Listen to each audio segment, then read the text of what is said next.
How's it going, everyone, and welcome back to another FPL RJ video. I hope Gameweek 2 went well for you and you're ready to kill it in Gameweek 3. This is a quick reminder of the fixtures for those of you who need a bit of reminding. I won't spend too much time on it, so pause the video if needed.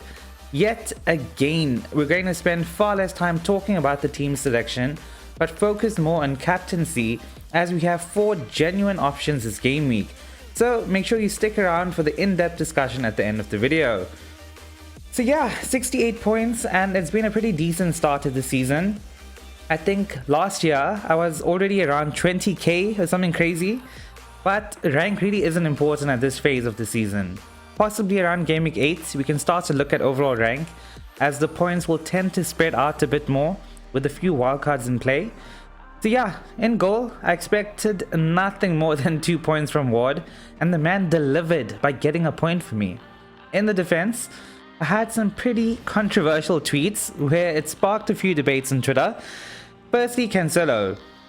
I did a complete reverse jinx by saying that he isn't worth the 7 mil, as he really wasn't doing all that much, and then boom, an assist, and a very nice 11 points at that. Then Reece James. After he received a yellow card and with Chelsea conceding as well, I tweeted that Reece needs to get out, but the uncensored version of it, and then he scores.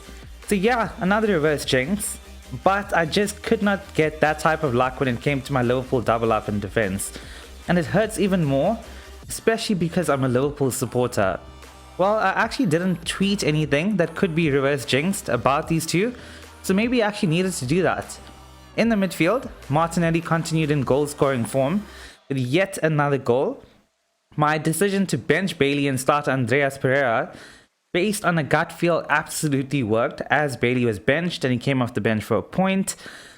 Mount looked quite dead yet again and wasn't involved all that much from an FPL perspective. And the king, who was absolutely crapping it for, blanked. And fun fact, Salah has never ever scored in Gaming 2, and that record continues. Up top, the Haaland captaincy was a bit disappointing, as City scored 4 and he had just the 1 assist. Quite a mad stat, or can I give you 2, is that Haaland only touched the ball 8 times in the entire game, but he should have had a goal if Foden wasn't that selfish, and by him not passing the ball to Haaland, he was subbed off at halftime, and rightfully so. Another stat is that Haaland was the highest captain player in Gaming 2, beating Salah narrowly, and this was the first time since Gaming 7 last season that anyone was captain more than Salah. How mad is that? Absolutely crazy. And to end off, we have Gabriel Jesus, who was the second most transferred out player heading into Gaming 2, which I thought was insane. It was all far too reactionary, and if you were one of the people that sold him, unlucky! The goals were definitely going to come. We knew this, right? You knew this. Why did you do such a dumb thing? Anyway, 2 goals and 2 assists. So Jesus rack up 19 points, and he is genuinely a captaincy option this game week. That is my game week summed up. No regrets really. Now on to my transfer thoughts and team selection for Game Week 3. It's a fairly straightforward one for me. I don't really have any fires to put out. I guess you could say that Bailey is an issue, but not really. We could just get some cash by selling him. I know quite a few of you have brought in De Silva after he scored 2 goals in 2 games. The thing is, yes, I know he's 4.5 mil, well 4.6 now. So make sure he's your 5th mid. He scored 2 goals from a 0.07 XG. That isn't going to continue. As a bench fodder, I may go for someone like Reed from Fulham, with more expected minutes than De Silva. I know a ton of you are doing the switch from Robbo to Diaz in midfield, but I spent a shit ton of time before Game Week 1 deciding between the two, and I went for Robbo based on a few reasons. I think now is when patience comes into play, and I'm going to give him a couple more games. Maybe I could downgrade Bailey and upgrade my keeper, but I hate making a goalkeeper transfer, and will likely only change that during the first wildcard. Genuinely think with such a small sample of information and my team being quite okay, I'll likely just bring in someone like Reed for Bailey and save the transfer and have 2 for the next game week with more information available. Neco Williams racked up an XGI of 0.55 and looked great. If I hear that Andreas is a dart, Neco will go into my starting 11.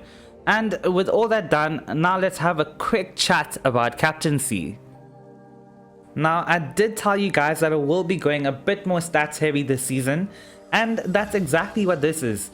The first thing that I want to look at is the fixtures for each of the 4 gents above. And for me, the Bournemouth fixture is a bit of a standout fixture. Man United is listed in green because Salah scored 5 goals against him last season. And yeah, I didn't captain him for that game he scored that hat-trick in. And you're right, I was part of Havertz Gate. If you don't know what Havertz Gate is, comment below and I will inform you on that. But yeah, United are also quite horrible at the moment and are lacking in form and confidence, and there's some off-field drama as well. But yeah, I do think the likes of Kane and Haaland are also great shouts if you do have them in your team, and it's why I've compared all the stats of the 4 guys above. Jesus comes out on top on almost every single stat, and if he isn't on top, he's very close to being top, except for expected assists. The big one for me is the penalty area touches, where Jesus is clear of anyone by some distance. An intriguing one is the XGI delta, which basically tells us how clinical a player is, or if they're overperforming or underperforming. And it shows that Jesus has been clinical, with Salah underperforming a touch by being in the negative. My heart says go for Salah with the armband, since he has a great record against Man United and Liverpool need a win. It also helps that Man United are in a crisis mode at present, but that could mean that they defend quite deep. Another aspect is that Liverpool play on Monday, with Arsenal playing on Saturday, so it's another long wait if you captain a player playing early and he blanks, or if he underperforms before the King plays on Monday. But Jesus is up there in terms of the stats and the fixture. And the final aspect is that there is a small chance that the Man United and Liverpool game could get called off or postponed due to the planned riots that may happen from the Man United fans, which I've already seen circulating on social media. So even if you do captain Salah, make sure your vice captain is on a non-Liverpool player. I think right now I'll stick to Salah, but I may change my mind closer to the deadline.